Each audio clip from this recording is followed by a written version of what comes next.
దాఖలా లేవు. ఈరోజు మళ్ళీ ముగ్గురిని ప్రకటించారు.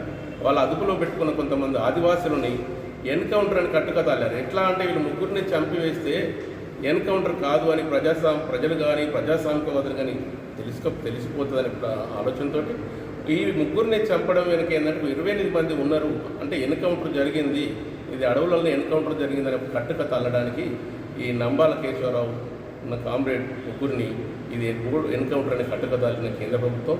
వాళ్ళు చేస్తున్నది ఏంది? పేద ప్రజలకు, బలహీన అణగారిన వర్గాల ఆదివాసుల పక్షాన రాజ్యాంగం కల్పించిన ఆదివాసీలకు కల్పించిన ఈ పేసా చట్టం కావచ్చు అండ్ ఈ అటవీ హక్కుల చట్టం కావచ్చు, వీటిలో పేర్కొన్న రాజ్యాంగంలో పొందుపరిచిన హక్కుల ప్రకారమే వాళ్ళకు హక్కులు దక్కాలనే కారణంతో వాళ్ళు మావోయిస్టులు ఆదివాసుల కండగా చేస్తున్న ఈ ఉద్యమాన్ని అణిచివేయాలని అందులో భాగంగానే అందులో ముఖ్యంగా అక్కడ ఉన్న ఖనిజ సంపదను, అక్కడ యురేనియం కావచ్చు, బాక్సైట్ కావచ్చు తదితర విలువైన ఖనిజ సంపదను కార్పొరేట్ శక్తులకు అప్పగించడానికి గతంలో చేసుకున్న ఎంఓయూలు అవి అమలు చేయడం లేదు. కాబట్టి కాంగ్రెస్ ప్రభుత్వం జరిగిన ఎంఓయూలు ఇంతవరకు ఇంప్లిమెంటేషన్ కాలేదు. కానీ ఈ బీజేపీ ప్రభుత్వం మీద ఉన్న విదేశీ శక్తులు కావచ్చు, ఇక్కడ ఉన్న కార్పొరేట్ శక్తులు కావచ్చు, వాళ్ళకి ఖనిజ సంపదను దోచిపెట్టడానికి ఈ ఆదివాసులను పంపాలి, ఆదివాసులకు అండగా ఉన్న ఈ మావోయిస్టులను అంతం చేయాలనే ఒక ఉద్దేశంతో ఈ కేంద్ర ప్రభుత్వం ముఖ్యంగా మోడీ అమిత్ షా 26 మార్చి 2026 వరకు ఈ విప్లవోద్యమాన్ని, ఈ మావోయిజాన్ని అంతం చేయాలని అందులో భాగంగానే జరుగుతున్న ఈ కుట్ర. ముఖ్యంగా కర్రగుట్టలలో వేలాది బలగాలతోటి, డ్రోన్లతోటి, యుద్ధ విమానాలతోటి అంత భయోత్పాదం సృష్టించి అంతమంది నక్సల్లను చంపేసినా కానీ మేము శాంతి చర్చలకు సిద్ధంగా ఉన్నామని 4 సార్లు పత్రిక ప్రకటన ప్రభుత్వాలకు మెసేజ్ పంపడం జరిగింది. ఏది మావోయిస్టు పార్టీ. మా ఆదివాసులు చనిపోకూడదు, వాళ్ళు బతకాలనే ఉద్దేశంతో వాళ్ళు చర్చలకు వచ్చిండ్రు.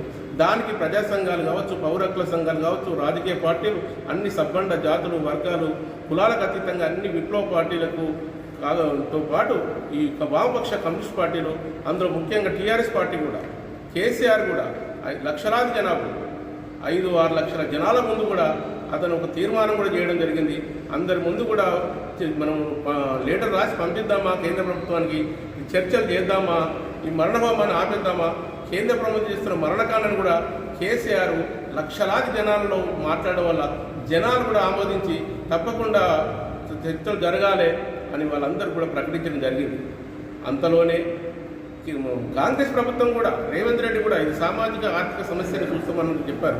మేము కూడా సెంట్రల్ కూడా మా కేంద్ర కమిటీ కూడా మేము లెటర్ రాస్తాము, మాకు కూడా సుముఖంగానే ఉన్నాం, శాంతి చర్చలు జరగాలని మాకు ఆలోచన ఉంది అన్నట్టు వాళ్ళకి కాంగ్రెస్ ప్రభుత్వం కూడా ప్రకటించింది. ఇందుకు సబ్బండ జాతులు చేస్తున్న ఈ పోరాటానికి కేంద్ర ప్రభుత్వం నుంచి కూడా ఎలాంటి చలనం లేదు.